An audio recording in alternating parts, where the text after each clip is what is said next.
తగలబెట్టండి sir Niranjan గారు.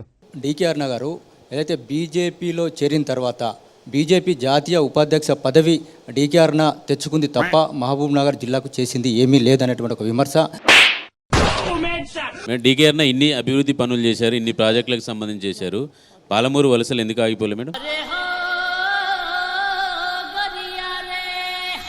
గులాబీ మొక్క అంటూ కడుతున్నట్టు చాలా జాగ్రత్తగా పద్ధతిగా కొట్టాడురా.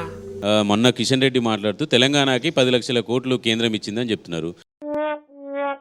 కేంద్రంలో ఉన్నటువంటి మీ పార్టీ ప్రభుత్వము మరి పాలపూరు రంగారెడ్డి ప్రాజెక్టుకి జాతీయ హోదా ఇప్పించడము అలాంటివి ఎందుకు చేయలేదు? గతం గత ఇప్పుడు మీరు గెలిస్తే మీ పార్టీ మీరు చెప్తున్నట్టుగా 12 సీట్లు గెలుచుకుంటే పాలమూరు రంగారెడ్డికి జాతీయ హోదా వస్తుందా, తెస్తారా? జాతీయ హోదా అనేటటువంటి వర్డ్ లేదు ఇప్పుడు ఎక్కడ దేశంలో.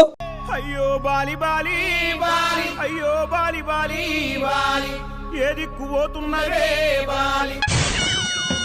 కానీ తెలంగాణ అప్పుడు మోడీ అనలేదు, అంతకు ముందు మోడీ అనలేదు, ఇప్పుడు ఎలా అంటుంది మోడీ మోడీ అని? తెలంగాణలో భారతీయ జనతా పార్టీ ఇప్పుడు ఎక్కడ ప్రభుత్వంలోకి రాలేదు. ఎవరెవరి ఇప్పుడు ఎక్కడ ప్రభుత్వంలోకి రాలేదు.